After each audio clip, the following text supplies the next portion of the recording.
네, 또 예배를 사모하며 나오신 여러분들의 걸음 축복합니다.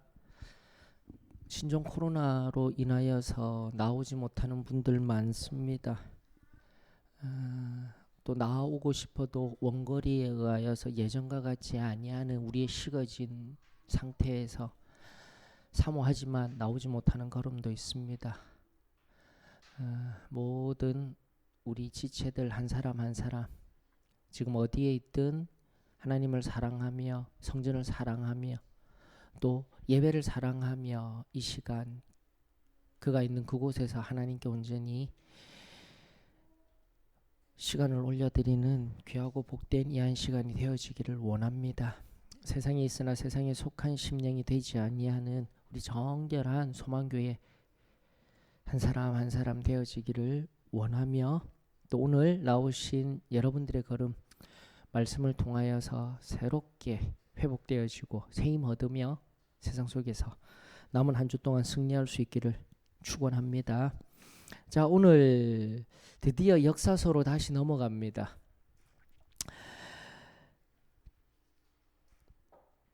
1918년 5월 9일 날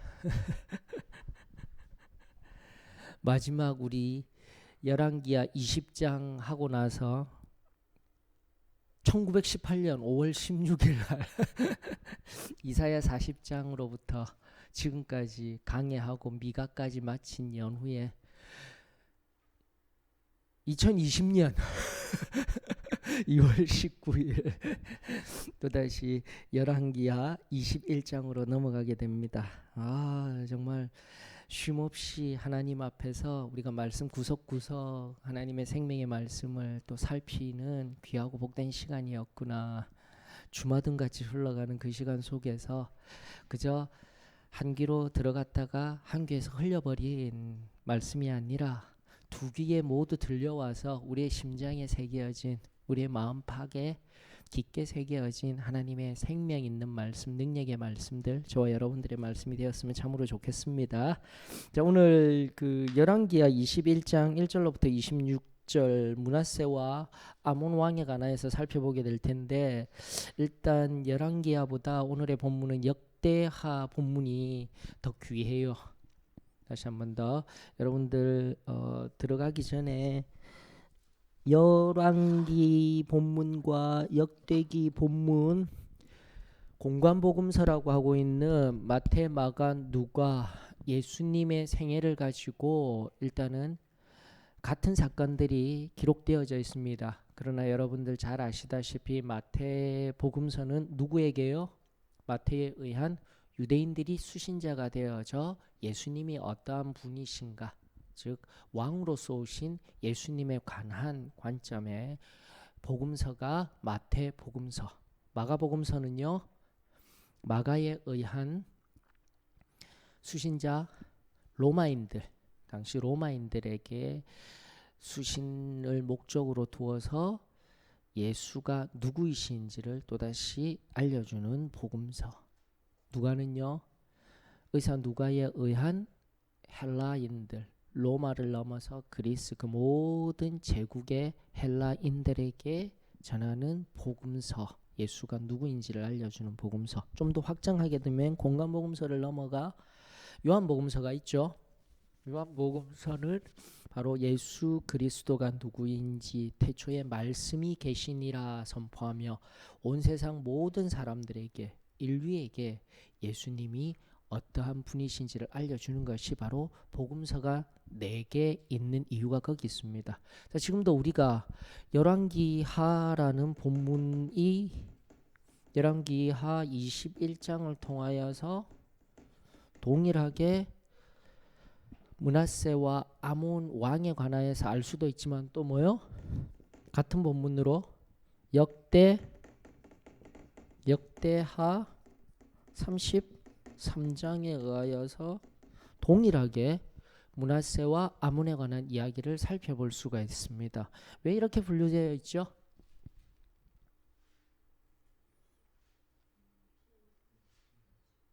지금까지 이제 앞서도 말씀드린 바와 같이 신약 성경의 복음서를 중심으로 하여서 관점이 있다라는 겁니다. 열왕기 하의 관점은 그렇죠. 선지자적 관점이라고 이야기를 합니다. 가장 쉬운 표현이에요.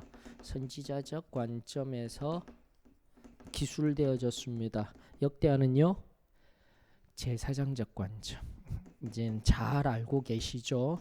제사장적 관점에서 기록되어지었기 때문에 지금 열왕기야 본문에 없는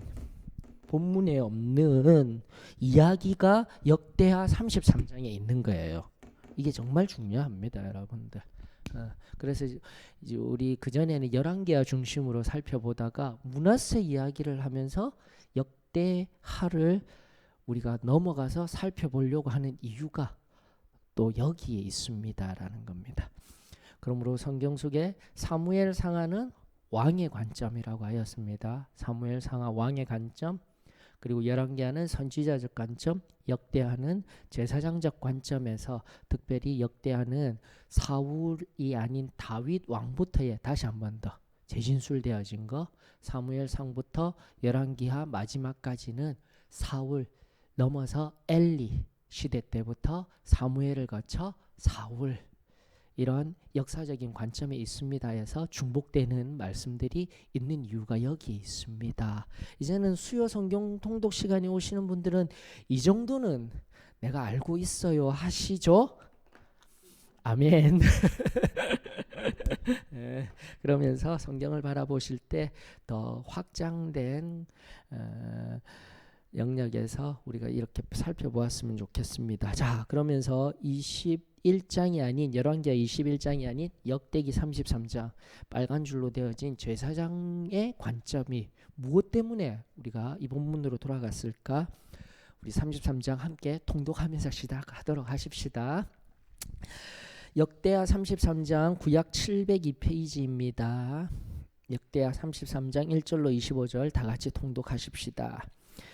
므낫세가 왕위에 오를 때에 나이가 12세라 예루살렘에서 55년 동안 다스리며 여호와 보시기에 악을 행하여 여호와께서 이스라엘 자손 앞에서 쫓아내신 이방 사람들의 가증한 일을 본받아 그의 아버지 히스기야가 헐어버린 산당을 다시 세우며 바알들을 위하여 제단을 쌓으며 아세라 목상을 만들며 하늘의 모든 일월 성신을 경배하여 섬기며 여호와께서 전에 이르시기를 내가 내 이름을 예루살렘에 영원히 두리라 하신 여호와의 전에 제단들을 쌓고 또 여호와의 전 두마당에 하늘의 일월 성신을 위하여 제단들을 쌓고 또 흰놈의 아들 골짜기에서 그의 아들들을 불 가운데로 지나가게 하며 또 점치며 사술과 요술을 행하며 신접한 자와 박수를 신임하여 여호와 보시기에 악을 많이 행하여 여호와를 진노하게 하였으며 또 자기가 만든 아로 새긴 목상을 하나님의 전에 세웠더라. 옛적에 하나님이 이 성전에 대하여 다윗과 그의 아들 솔로몬에게 이르시기를 내가 이스라엘 모든 지파 중에서 택한 이 성전과 예루살렘에 내 이름을 영원히 둘지라. 만일 이스라엘 사람이 내가 명령한 일들 곧 모세를 통하여 전한 모든 율법과 율례와 규례를 지켜 행하면 내가 그들의 발로 다시는 그의 조상들에게 정하여 준 땅에서 옮기지 않게 하리라 하셨으나 유다와 예루살렘 주민이 므낫세의 꾀임을 받고 악을 행한 것이 여호와께서 이스라엘 자손 앞에서 멸하신 모든 나라보다 더욱 심하였더라.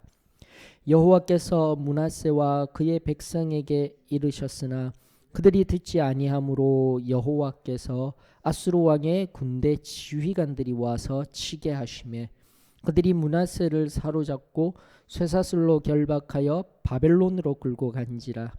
그가 환난을 당하여 그의 하나님 여호와께 간구하고 그의 조상들의 하나님 앞에 크게 겸손하여 기도하였으므로 하나님이 그의 기도를 받으시며 그의 간구를 들으시사 그가 예루살렘에 돌아와서 다시 왕위에 앉게 하시며 므낫세가 그제서야 여호와께서 하나님이신 줄을 알았더라. 그 후에 다윗 성박 기혼 서쪽 골짜기 안에 외성을 샀다. 때 어문 어귀까지 이르러 오벨을 둘러 매우 높이 샀고 또 유다 모든 견고한 성읍에 군대 지휘관을 두며 이방신들과 여호와의 전에 우상을 제거하며 여호와의 전을 건축한 사내와 예루살렘에 쌓은 모든 제단들을 다 성 밖에 던지고 여호와의 제단을 보수하고 화목제와 감사제를 그 제단 위에 드리고 유다를 명령하여 이스라엘 하나님 여호와를 섬기라 하며 백성이 그의 하나님 여호와께만 제사를 드렸으나 아직도 산당에서 제사를 드렸더라. 므낫세의 남은 사적과 그가 하나님께 한 기도와 선견자가 이스라엘 하나님 여호와의 이름으로 권한 말씀은 모두 이스라엘 왕들의 행장에 기록되었고 또 그의 기도와 그의 기도를 들으신 것과 그의 모든 죄와 허물과 겸손하기 전에 산당을 세운 곳과 아세라 목상과 우상을 세운 곳들이 다 호세의 사기에 기록되니라. 므낫세가 그의 열조와 함께 누움에 그의 궁에 장사되고 그의 아들 아몬이 대신하여 왕이 되니라. 아몬이 왕위에 오를 때에 나이가 22세라. 예루살렘에서 2년 동안 다스리며 그의 아버지 므낫세의 행함같이 여호와 보시기에 악을 행하여 아몬이 그의 아버지 므낫세가 만든 아로 새긴 모든 우상에게 제사하여 섬겼으며 이 아몬이 그의 아버지 므낫세가 스스로 겸손함같이 여호와 앞에서 스스로 겸손하지 아니하고 더욱 범죄하더니 그의 신하가 반역하여 왕을 궁중에서 죽임에 백성들이 아몬 왕을 반역한 사람들을 다 죽이고 그의 아들 요시야를 대신하여 왕으로 삼으니라. 아멘. 자, 이건 이제 이야기 또는 서사 내러티브이기 때문에 여러분들이 혹시 궁금하시거나 아니면 은혜가 있었거나 하신 것들 이제 나누어 주시면 됩니다. 우리 예전처럼 질문이 있으시거나 이런 게 있었군요. 그리고 은혜가 이때 이런 것들이 있었습니다.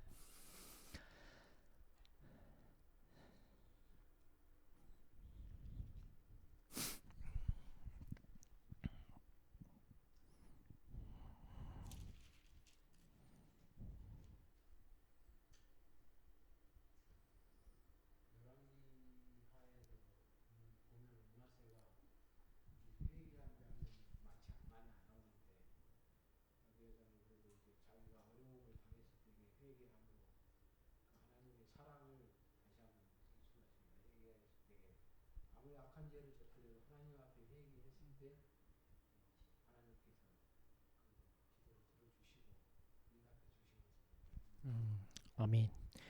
지금도 우리가 이사야를 갖다가 미가 갔잖아요. 호세야, 요나, 아모스서 선지서를 봤잖아요. 선지서의 핵심은 무엇이었죠? 돌아오라. 회개하는 거예요. 그러면서 다시 한 번 더 중간 어귀에 이 바로 역대하 33장을 통하여서 므낫세 55년의 가장 긴 통치 기간입니다. 악한 자리에 있었지만 조금 이따가 좀 다룰게요. 기간도 잠깐 살펴드리면서 그 기간 동안 그 악한 자리에 있었지만 결국은 아수르의 침공에 의하여서 이때부터 이미 속국이 되어져 가는 거예요. 아니 원래 그 전에 조공국입니다. 그래서 여기 성경에 보면은 꾀이다라는 용어가 나와요. 백성들을 꾀었다라고 하는데 그 조공, 아수르에게 바칠 조공을 위해서 엄청나게 많은 세금을 거두어 드립니다. 자, 세금이 높아지면 백성들은 원망하겠죠. 근데 그 원망을 어디로요? 끔찍하게도 예루살렘 성전에다가 풍요를 준다. 우리들에게 복을 준다. 아세라상을 새기는 거예요. 새긴 우상을 그 성전에다가 두었다라는 건 끔찍한 일입니다. 여러분들 그러한 특심과 열심으로 백성들에게 지금의 힘든 상황들을 바로 종교적으로 바꾸어서 꿰어서 하나님이 아닌 다른 것들을 섬기게 하는 장면들 정말 악하죠. 그런데 또다시 어떠한 그런 상황 속에 있다 할지라도 기타 여하한 상황들 우리가 잠시 살피겠지만 선지자를 보내주시고 하나님이 하시는 일은 무엇이에요? 돌아오라, 회개하라. 이것이 구약의 하나님, 무조건 멸절시키고 무조건 정의를 행하셔서 죽기를 원하시는 하나님, 당신 뜻대로 율법을 따르지 아니하는 자들은 모두 멸망에 이르기를 원하시는 하나님이 아니라 다시금 돌아오시기를 원하시는 사랑의 하나님이십니다를 발견할 수 있기를 원합니다. 조금 이따가 또 다루어 드릴게요. 또 다른 부분은요, 아수르가 침공했는데 바벨론으로 끌려간 건 무슨 뜻일까요? 고개가 갸우뚱해졌으면 좋겠고요. 또요, 뒤쪽에 보게 되면은 호세의 사기 호세하니까 아이지만, 새가 아이지만 어이의 한 사람이 생각합니다. 제가 좋아하는 야구팀의 전설적인 타자 이름이 거시기 호세의 사기에서 기록되어져 있더라. 또 위에 보니까 열왕의 책에 기록되었더라. 여러분들 이런 것들 바라보면서도 성경에 관하여서 조금만 더 우리가 확장된 지식들을 보았으면 좋겠어요. 우리가 늘 성경을 바라보면서도 보지 못하였던 것들, 또 외적인 것들도 이 시간을 통해서 우리가 좀 살펴보았으면 좋겠습니다. 혹시 또 다른 질문거리나 없으시면은 우리 가도록 하십시다. 자, 므낫세가 왕이 되었습니다. 므낫세가 왕이 되었는데 몇 년 동안 다스렸다고요? 55년. 다시 한 번 더 말씀드립니다. 유다의 어떠한 왕들보다 더 많이 다스렸어요. 55년을 다스렸어요. 엄청나게 다스렸어요. 그런데 몇 살에 왕이 되었다고요? 몇 살의 왕이요? 12세. 맞죠? 12살의 왕이 되기 때문에 히스기야가 15년 동안 연장되었을 그때에 낳은 아들이 누구라고요? 므낫세라는 것. 우리 앞선 히스기야 왕을 기록해야 됩니다. 특별히 열왕기하 우리가 바라보면서 맥락적으로 알고 있는 사실이죠. 20장 12절로부터 20장 21절까지 12절로부터 21절까지의 사건을 반드시 기억하셔야 합니다. 히스기야 지세에 히스기야가 기도하여서 늘 승리한 왕, 훌륭한 왕이 아니라 그 말년 12절로부터 그 마지막 말씀 21절까지는 안타깝게도 노년의 이러한 마음의 상태에 의하여서 태어난 므낫세가 믿음으로 신앙으로 설 수 없는 단초를 제공합니다라는 것을 우리가 살펴볼 수 있어야 되는 거예요. 특별히 므낫세가 55년의 지세 동안 또다시 그 회개한 때도 있었지만 대다수의 지세 동안 어떠한 잘못을 하였습니까? 어떠한 죄를 범하였습니까? 첫 번째, 여러분들이 자꾸 바라보며 발견하셨으면 좋겠습니다. 무슨 죄를 범하였죠? 큰 틀에서 악을 행하였습니다. 어떠한 구체적인 죄? 이게 핵심이에요. 제가 종종 계속해서 이스라엘의 역사 중에 절대 사라지지 아니하였던 문화가 하나 있다 했습니다. 뭐죠? 예, 이건 이제 오늘 본문 마지막 부분에 우리의 호프, 희망이 될 요시야가 등장해도 안 돼요, 안 돼. 이 산당은 사라지지가 않습니다. 이스라엘 역사 속에서요. 헐었다 하지만 다 헐지도 못하고 끝까지 남아서 이스라엘 백성들을 괴롭히는 것, 이것이 무엇인지는 계속 설명하고 있습니다. 오늘도 잠깐 살펴보자고요. 하나님을 돌아서서 악을 범한 첫 번째가 뭐라고요? 끊임없이 산당을 다시 세웠다라는 거. 이게 무엇을 의미하는지 오늘 또다시 우리가 살폈으면 좋겠습니다. 첫 번째 산당. 두 번째는요, 맞죠? 바알. 원래는 그 L입니다. L이 L의 발음. 제가 그래서 우리가 지금 창세기 이미 큐티도 했고 아침에 우리가 창세기 강해도 하고 있지만 하나님이 엘이에요. 히브리어 엘. 근데 하나님이 여호와 하나님이 아니실 때가 많다라고 제가 계속 얘기 드립니다. 그래서 고유명사예요. 그냥 당시 고대 근동, 자꾸 고대 근동 하는데 우리한테는 고대 근동이 아니죠. 유럽 중심의 시각이죠. 익숙해서 그렇습니다. 고대 때 근동이면은 유럽의 편에 있어서는 동쪽이지만 우리는 동쪽에 있으면서 어디로 가야 돼요? 서쪽에 있어요. 네, 중동이죠. 우리 편에 있어서는 중동에다가 서편이 완전히 그 지중해 끝편에 있기 때문에 한데 이런 용어도 제가 좀 요즘에는 정립을 하면서 우리가 용어를 유럽 중심 원래 유럽에서 바라본 중심의 용어였기 때문에 고대 근동이라고 하고 있는 겁니다. 그 끝에 동쪽에 있는 곳이 어디라고요? 가나안 땅이라는 그런 의미인 겁니다. 유럽 중심에. 그 당시 고대 어쨌든 근동에서는 신들 다신사상이라는 거 알려드렸습니다. 그러면서 또 여러분들이 정립을 하셨으면 좋겠습니다. 산당도 있지만 참고적으로 하나님이 이스라엘 백성들을 어디로부터 구출하셨죠? 우리가 잘 아는 애굽이에요. 애굽이 엄밀히 이야기하면은 다신사상이에요. 맞습니까? 다신사상인 거예요. 애굽에서 탈출시켰을 때 우리가 구약을 바라보는 관점, 하나님은 다신에서 어디로요?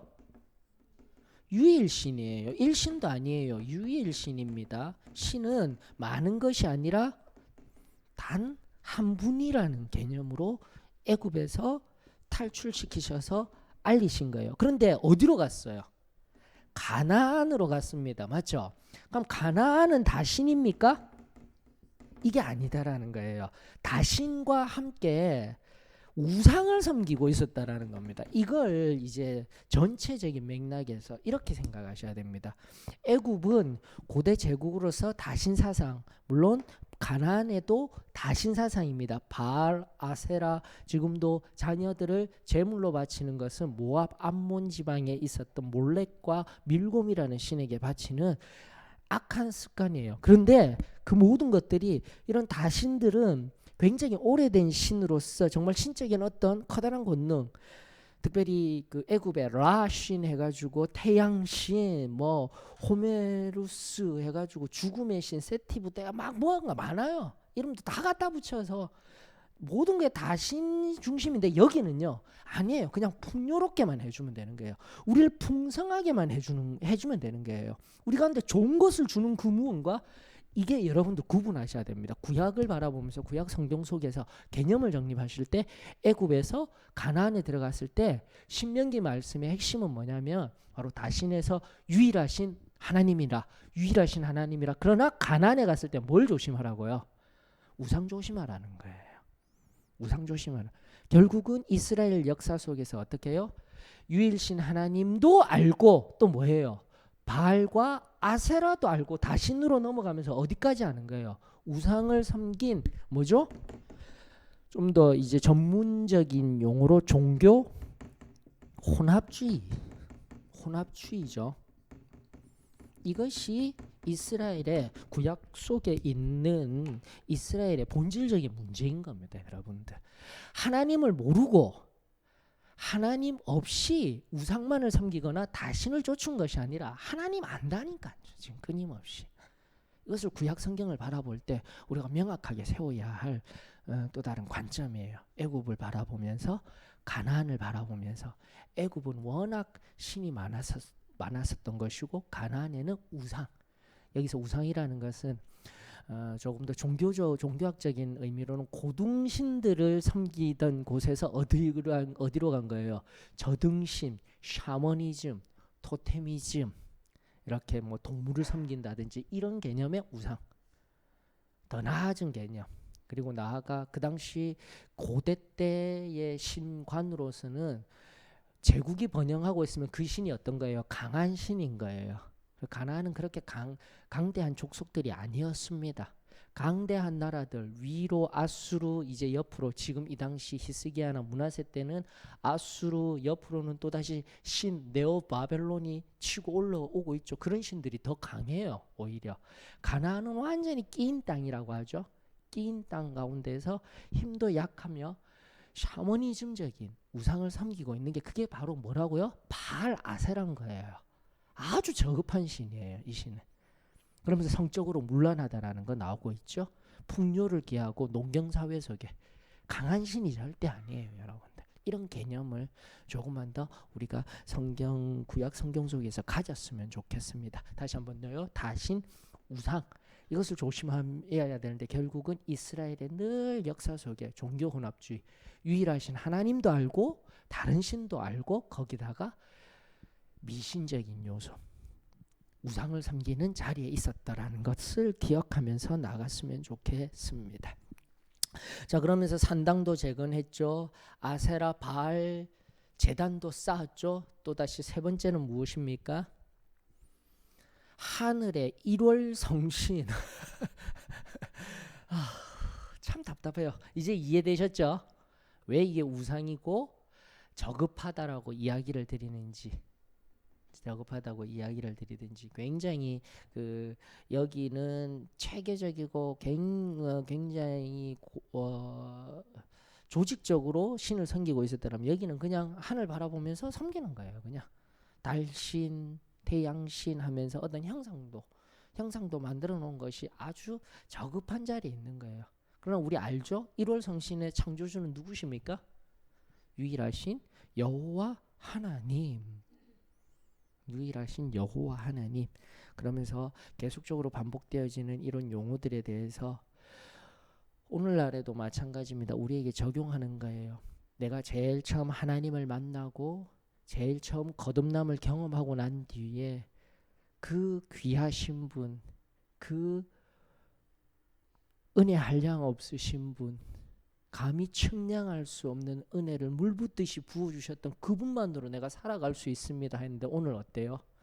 뭐니 해도 머니가 최고입니다. 내 아파트 지켜야죠. 하나님 대신에 다른 것들을 부여잡고 더 사랑하는 것이 있다면 오늘 다신, 우상 이러한 구약의 전체 개념 안에서 므낫세가 다시 회복시킨 것들 내 안에 내가 은혜 이후에 다시 회복시킨 세상의 것들이 없는지 우리 자신에게 적용할 수 있기를 주의 이름으로 축원합니다.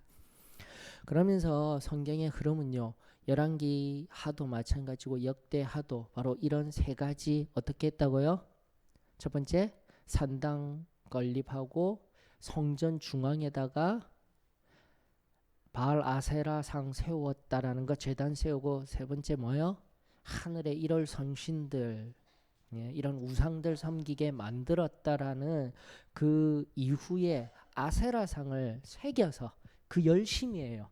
성전 중앙에다가 아세라상을 새겨서 무엇을 이것이 얼마나 잘못되었느냐 이라면 다윗과 솔로몬을 통해서 하나님이 하신 약속이 무엇입니까? 여호와 하나님은 형상을 가지시지 아니하신다 하셨어요. 맞죠? 그러면서 또 기억해야 하는 게 출애굽기 32장에 있었던 그 아론을 통한 황금 송아지 사건 반드시 기억해야 합니다. 그들이 그 애굽의 아피스 상이야 황소 머리 여기 있죠. 서울역 앞에 난 무슨 건물인지 모르는데 가면 황소가 막 서서 이러고 있잖아요. 한 번도 못 보셨습니까? 서울역 건너편에 건물 앞에 황소가요 이러고 서 있어요. 슈퍼맨과 같이. 그게 바로 아피스 상이라고 하여서 예고부로부터 시작되어진 그 풍요를 나타내는 또 그 신이죠. 바로 그거예요. 그렇게 황금 송아지 빚어서 만들어 놓고 그것을 뭐라고요? 아피스야. 애굽의 아피스야가 아니고 뭐라고 했어요? 여호와 하나님이셔. 자꾸 이 복합적이다. 유일신 알았다니까요. 아는데 자꾸 꼬우는 거예요. 종교 혼합주의. 혼합된 사상들이 자꾸 들어가고 있습니다. 기억하셔야 되는 겁니다. 그러면서 다시 한 번 더 아로 새긴 그곳에 왜 여호와 하나님이 성전에 거하실 때 내 이름을 새겼느냐? 하나님은 형상이 없으신 거예요. 아멘이십니까? 좀 더 깊은 걸 여러분들이 아셔야 됩니다. 다시 한 번 더. 하나님의 나라는 어디에 있어요? 여기에 저기에가 아닌 어디에요? 우리 마음에, 우리 가운데 성소 삼아 거하시고 계셔요. 십자가 형상을 가지시고요? 아닙니다. 십자가는 예전에 페니키아인들에 의한 그냥 사람 죽이는, 끔찍하게 죽이는 형틀일 뿐이에요. 십자가는 아무런 의미가 없습니다. 다만 십자가를 통한 누구요? 하나님 사랑, 예수님을 보는 거예요. 철저하게 우리는 형태 만들지를 않습니다. 무엇이 새겨져 있으면 돼요? 여호와의 그 이름이 새겨져 있어야 되는 거예요. 그리고 우리 계속해서 반복하는 여호와 뜻 뭐예요? 스스로 계신 자. 그리고 예후와 임마크, 오늘 아침에 창세기 31장 또 강의하면서 등장하였다라고 했습니다. 야곱에게 얘기하셨죠. 돌아가라. 이제는 바단 아람에서 가나안 땅으로 돌아가라 말씀하시면서 내가 너와 항상 함께 있노라, 이 뜻인 거예요. 여러분들, 다른 게 뭐가 필요해요? 왜 형상을 만들어요? 왜 눈에 보여야 합니까? 왜 내가 쥐어야 합니까? 쥐고 눈에 보이고 그것이 신이라고 말하는 것 자체가 이미 신이 아니다라는 것 아닙니까? 하나님은 처음부터 나는 너와 늘 함께 있어, 여호와라는 말씀을 우리들에게 해주시며 항상 나의 곁에 거하시며 내 어려운 순간마다, 매 순간마다 계셨습니다. 이 믿음이 오늘 우리들 가운데 새로워질 수 있기를 원합니다.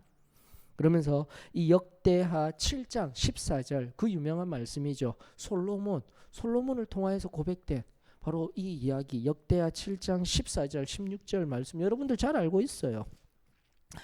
늘 우리에게 은혜를 주는 말씀이죠. 역대하 7장 14절.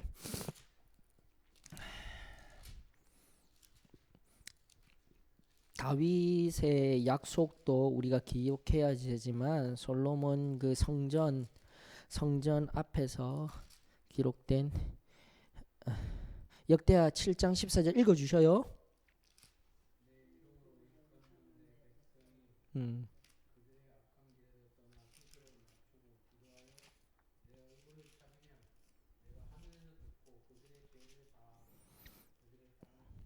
아멘. 다시 한 번 더, 내 이름으로요. 다른 거 만든 거 아니에요. 다시 한 번 더, 여호와 하나님, 그 하나님의 이름으로. 16절, 이는 내가 이미 이 성전을 택하고 거룩하게 하여 내 이름을 여기에 영원히 있게 하였습니다. 내 눈과 내 마음이 항상 여기에 있으리라. 보이는 게 아니에요. 사랑하는 성도 여러분, 다시 한번 오늘날 우리의 믿음 그리고 지금까지 이 말씀 속에서 나는 무언가를 붙들려 합니다. 또 나아가 우리 신앙생활 가운데 자꾸 감정적으로 가려고 해요. 뭐 눈물 나면 은혜 받은 겁니까? 눈물 없이 기도하면 은혜가 없는 겁니까? 예, 아멘. 기다리는 기도 속에서도, 잠시 잠깐의 기도 속에서도 나와 함께 하시는 하나님이 경험되었을 때 우리 가운데 얼마나 크고 놀라는 은혜가 있는지, 지금 성경을 통하여서 그 깊고 넓으신 하나님, 그 하나님이 어떠한 분이신지 오늘도 나에게 힘이 되고 능력이 되어졌으면 참으로 좋겠습니다. 결국은 이러한 범죄를 통하여서 어떠한 징벌이 임하게 됩니까? 범죄가 있으면 여러분들 징벌이 항상 있습니다. 구약의 개념은 어떠한 징벌이죠? 누구에 의하여서요? 역대하로 다시 돌아가서요, 아수르입니다. 맞습니까? 아수르에 의해서 이거 침공되는 사건이 등장하게 되는데, 아수르 왕의 군대 지휘관들인데 어디로 끌고 갔다고 되어 있어요? 아수르에서 침공해서 니누에로 끌고 가야 되는데 왜 바벨론이냐면 이 당시가 가장 아수르가 팽창하던 시기입니다. 바벨론도 어떻게 해요? 속국이었어요. 속국인데 잠깐만 언급해 드릴게요. 에살핫돈이라는 왕이 있었습니다. 애굽하고도 열심히 싸우고 점점 더 정복해 나가는 과정 가운데 애굽을 못 이겼는데 아수르 반이 이 사람이 아수르바니팔이라는 사람이 결국은 애굽도 점령하고 거대한 제국, 가장 큰 제국을 만들어요. 근데 그때 막 반역이 일어나는 겁니다. 온전히 하나 되고 반역이 일어날 때 어디에서 반역이 일어났냐면 바벨론, 그러니까 바벨론 지역에서 자신의 친족이었던 사마쉬슌 우긴, 그냥 얘기만 들으세요. 그런 이름 아실 필요는 없습니다. 그런 사람이 바벨론에서 반역을 했는데 바로 그때 그 바벨론에서 반역한 그와 누구요? 므낫세가 연관이 되어져 있다 여겼기 때문에 므낫세가 어떻게 된 거예요? 아수르에 의해서 점령당해서 므낫세가 끌려간 거예요. 바벨론에. 그게 역사입니다, 여러분들. 그러면서 그 반란자 사마쉬슌 우킨을 역사 속에서요. 역사 세계사가 이야기입니다. BC 648년경에 그 반란을 진압하였기 때문에 BC 648년에 어떻게 됐다고요? 므낫세가 끌려간 겁니다.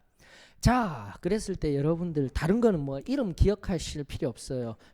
언제 죄송합니다. 언제 므낫세가 제위를 하냐면 686년인 거예요. 686년에서 지금 이런 끔찍한 일이 언제까지요? BC 648년이라는 거죠. 몇 년입니까? 계산 빨리 해보셔요. 38년이죠? 맞습니까? 예, 38년 동안이에요. 38년 동안.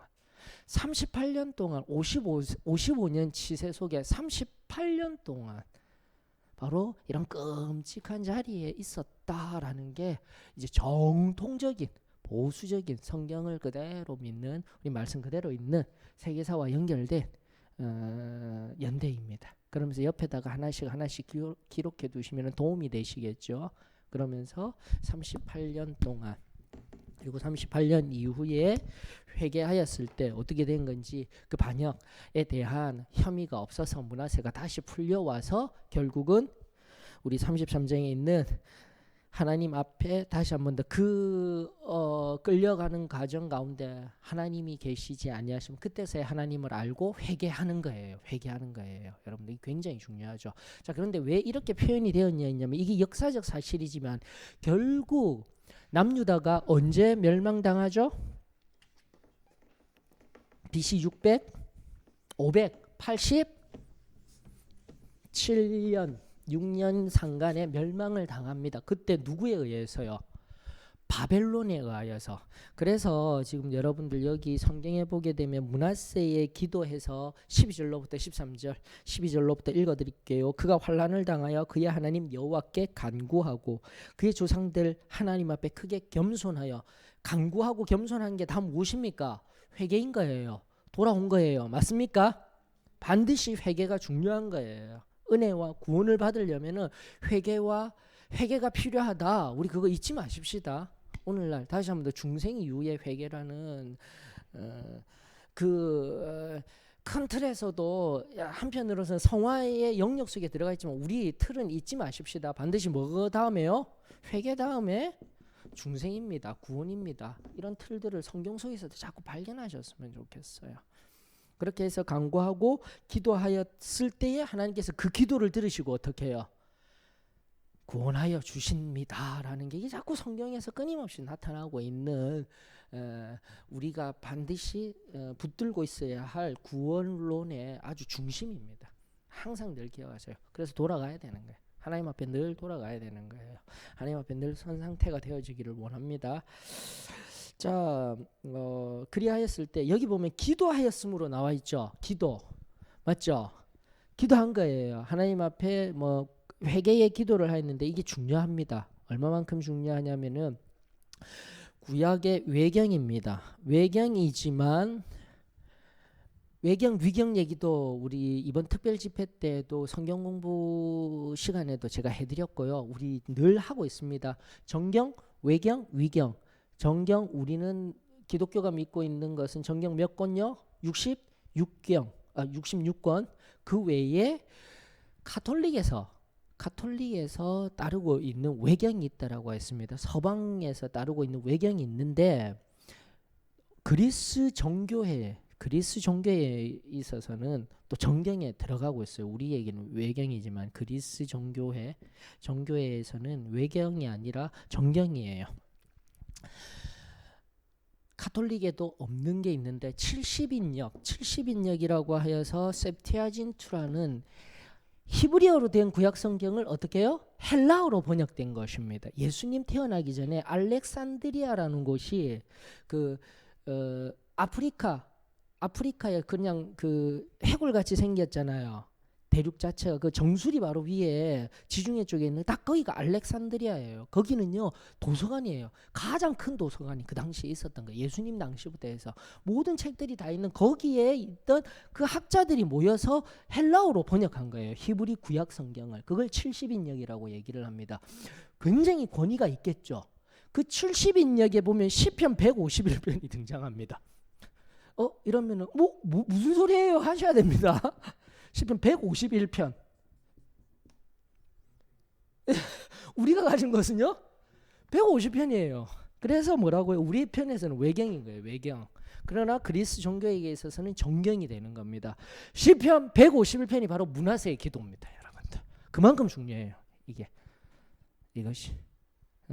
그러면서 왜 이토록 중요하냐? 앞서도 얘기했던 BC 587년에 망하고 587년입니다. 우리 기준은 앞선 606년부터 시작되어진 1차 포로 시기 그런 건 아니에요.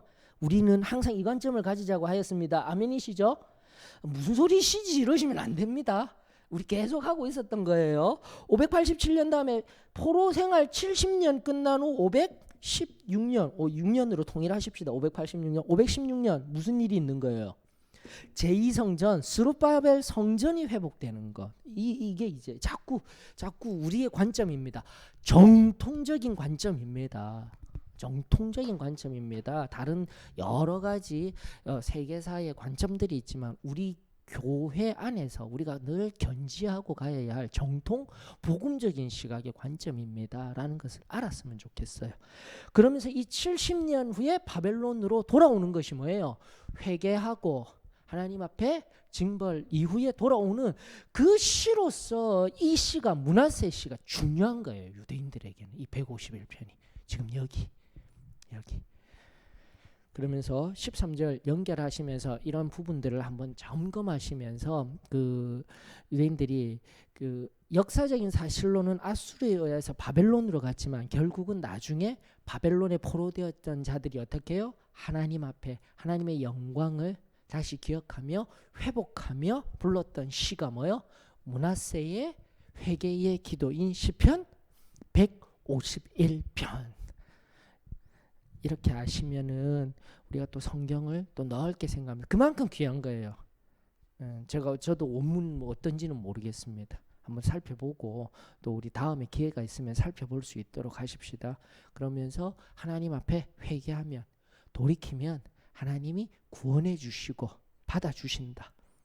이것이 끊임없이 유대인들을 넘어서 기독교 나와 바울의 서신을 통한 구원론의 핵심인 거예요. 회개 다음에 뭐요? 구원 중생이 있다라는 것.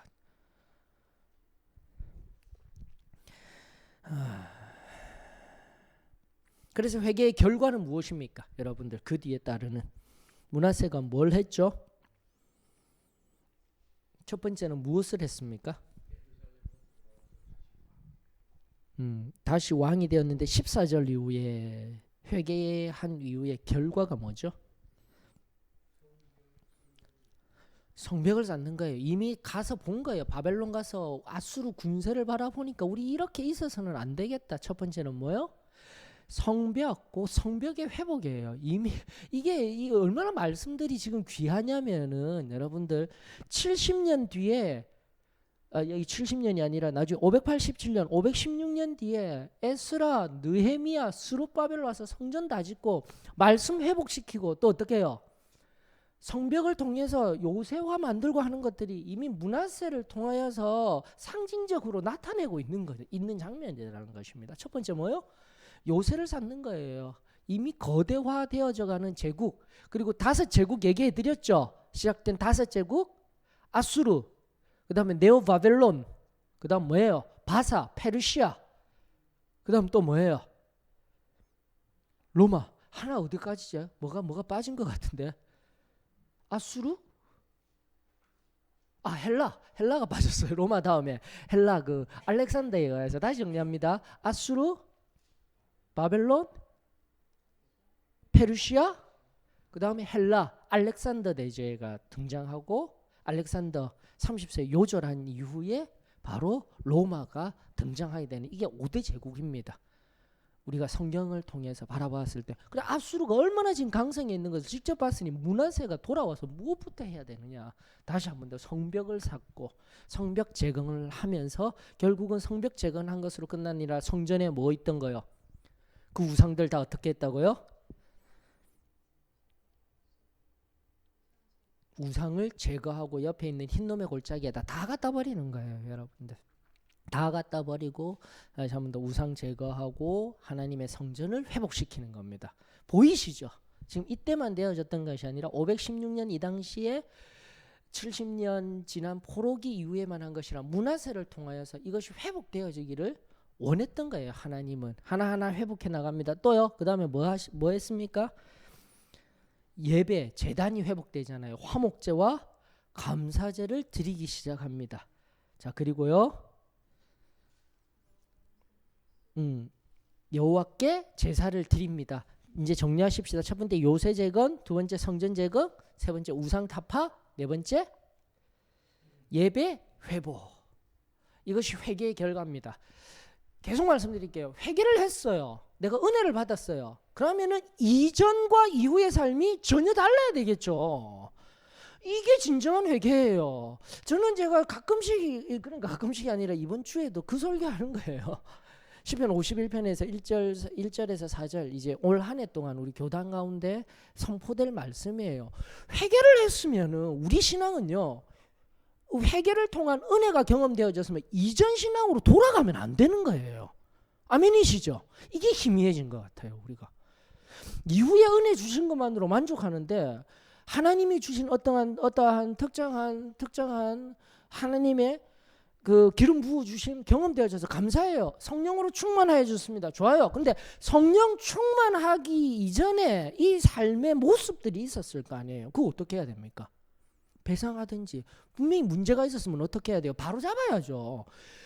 은혜를 받았다, 회개의 문을 통하여서 은혜를 받았다라면 이전과 이후가 전혀 달라야 되는 거예요. 이게 끊임없이 성경이 말하고 있었으며 우리가 이야기하였던 은혜라는 거예요. 근데 은혜가 아닌 경우가 뭐냐면은 시간이 지났는데 또 어떻게 되는 거예요? 또 그러고 있으면 이건 은혜가 아니었던 거예요. 이게 우리 신앙이 말하고 있었던 은혜의 명확한 법칙입니다. 원칙입니다. 그리고 이것은 우리 신앙이라고 표현되어진 하나님이 지금 보여주시는 장면이에요. 므낫세 어떻게 했다고요? 이 모든 것들 회개 후에 다시금 히스기야가 했던 것들을 돌아가려고 했는데 하나, 성경이 뭐라고 하고 있습니까? 하나 안 되는 게 뭐예요 지금? 보셔요.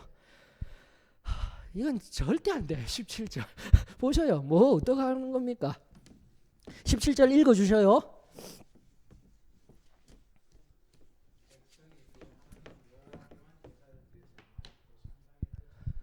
왜 이게 안 되는 거예요? 이게 안 되는 거예요. 다시 한 번 더 예루살렘 성전을 회복하며 예루살렘 성전에서 하나님께 제사 드려야 한다. 알겠어요. 드릴게요. 맞죠? 보이시죠? 드릴게요. 그런데 포기 못하는 게 뭐라고요? 산당인 거예요. 여러분들. 이 산당이 무엇입니까? 오늘날의 나의 편안함이라니까요. 오늘 우리에게 적용하셔요. 주중에 열리는 지금 이 예배도 마찬가지입니다. 예전에는 정말 발에 밑창이 다 닳도록 열심히 해도 어렵고 힘든 시기였잖아요. 몸이 피곤하고 아무리 힘들어도 또 일하다가 와서 기도라도 해야 되겠다라고 왔던 우리 신앙인 거예요. 지금 이게 그런데 어떻게 해요? 산당이 있는데요. 뭘. 목사님 좋은 말씀만 해주세요. 시대가 변화했는데요. 안 돼요. 안 돼요. 선지자의 심정은요. 불붙는 거예요. 불붙는 거예요. 성경 속에서 발견되어진 걸 가지고 계속 얘기를 해드려야 되는 거예요. 성경이 말하고 있는데, 하나님이 지금 말씀하고 계시는데, 오늘 내 안에 산당들, 하나님이 다시 한 번 더 말씀을 통하여서 우리 안에 산당들, 내가 임의로 만들어 놓은 산당이 무엇인지를 빨리 발견해야 합니다. 그래서 하나님의 말씀을 더욱더 깊이 알아가야 되는데, 알면은 지금 내 삶이 빛이 비치기 시작하기 때문에 겁이 나는 거예요. 그러면서 오히려 하나님의 말씀을 더 밝게 알려고 하는 것보다 지금 나에게 익숙한 자리에서 머물려고 하는 현상. 얕은 물가에서 아우 이 물 좋잖아, 이 은혜만 좋잖아, 깊은 곳으로 들어가야 되는데 들어가지를 않아요. 하나님이 그 깊은 곳에서 그 은혜의 충만함 속에서 당신의 사랑하는 자녀들이 당신의 뜻 가운데서 사용되어지기를 원하시건만 나는 지금 또 어떠한 자리에 있습니까? 17절에 산당도 안 되지만은 또 나아가 우리가 그 다음 등장하는 같은 장에 누가 등장하는 거예요? 그 아들 아몬.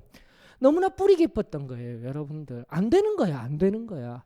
다시 돌아가려고 해도 그 아몬이 보고 배운 건 뭐예요? 앞선 38년 동안 아버지 우상 섬기는 거 맞죠? 그 아버지를 따라 이렇게 성경이 기록하고 있는 거예요.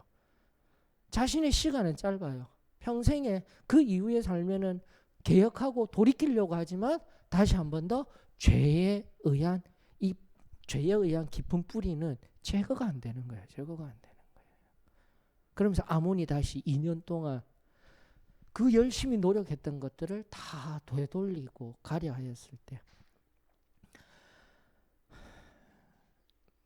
또 끔찍한 일들이 일어나죠. 옆에 있는 신하들이 아무리 지도자가 못한다 할지라도 우리 처음에 관점 아시죠, 여러분들? 제일 처음 우리 북이스라엘과 남유다로 갈라질 때 아무리 르호보암이 못난 사람이라고 하였다 할지라도 다윗, 솔로몬을 통해서 하나님이 기름 부어 세운 사람, 다윗의 삶을 통하여서 어떻게 내가 함부로 할 수 있느냐, 하나님이 그것을 보시고 사울 그의 손에 의하여서 죽는 것이 아니라 결국은 블레셋에 의하여서 온 집안이 멸절당하며 하나님이 세워나가시는 속에서 역사 속에서 배워야죠.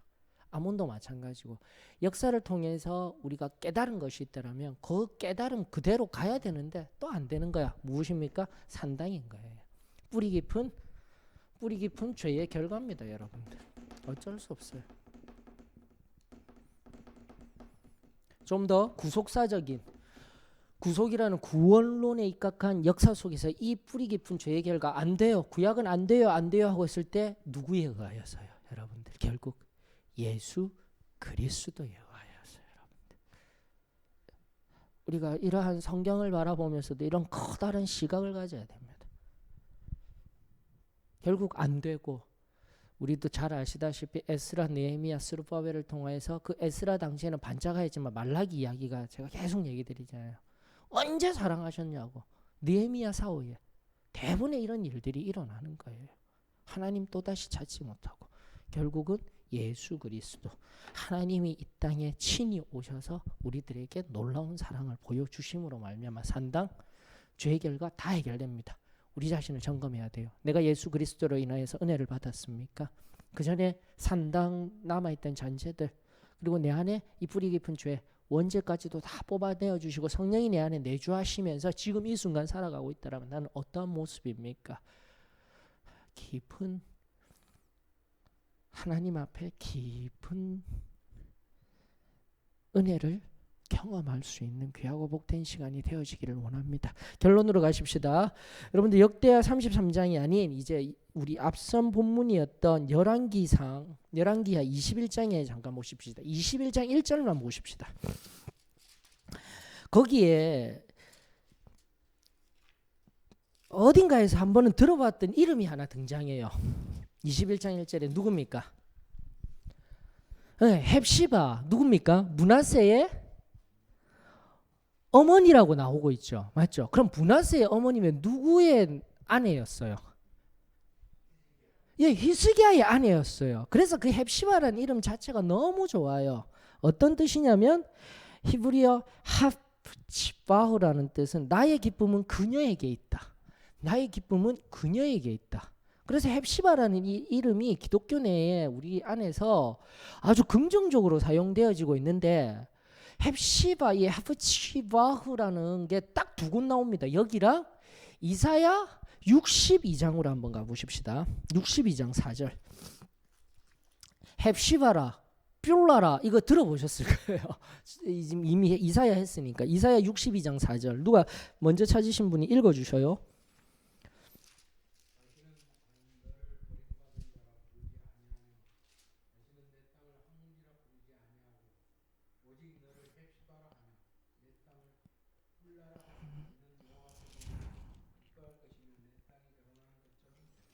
아멘. 다시 한번 62장 여기 본문은 다시 회복시키는, 예루살렘과 시온을 회복시키는 거예요. 자, 그러므로 히브리어 그녀라는 3인칭 단수 있지 않습니까?